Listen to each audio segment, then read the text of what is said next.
This is an overview of the NexentaStor vCenter web client plugin. As you can tell, this is a new interface built right into the VMware web client to allow you to manage multiple NexentaStor appliances. They can either be with a single or multi-tenant environment. If I look at some of the access control, you'll be able to notice what that really means.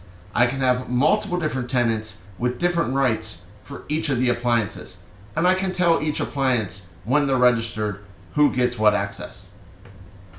Looking at the actual storage systems within Nexenta, I can now go look at one of the different appliances that we've registered with the client. From there, we'll be able to see a lot of different things, including an overview screen and a summary. With this summary, I'll see everything from capacity used through network and CPU utilization, even what my cache hit ratio is. I can also tell where this is either a single head node or a high availability cluster. From there, I can go manage this system. Whether it's creating SAN volumes or NAS volumes, I can see both sides of this. The pools are already created, but I want to go in and create a new file system and then even manage it just like an admin would have to do. If I pick one of the already created file systems here, you'll notice that I can do things like check the user configuration, take a snapshot. We have an ad hoc one here that I can revert back to or delete, and I can even schedule services.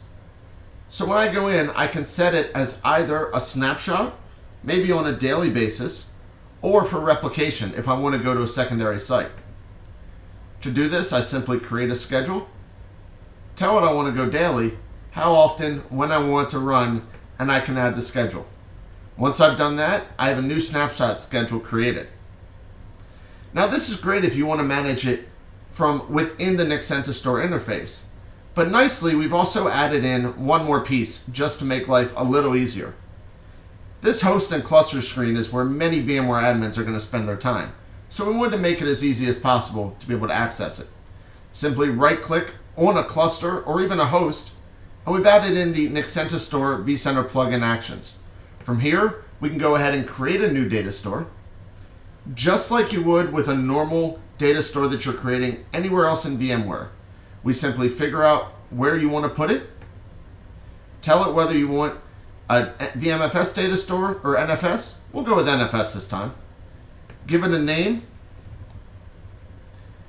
Pick which appliance it's been registered you want to put it on, and then the pool within that appliance. From there, we can select the size, block size, whether we want data reduction, as well as what the IP address we want it mounted to the cluster is. We'll go ahead and automatically mount it to the cluster for you. Once you've said done, that goes and creates that new data store for you right onto that cluster. So that gives you just a quick overview of the Nexenta vCenter plugin. A whole new way to access NexentaStor systems for the VMware administrator.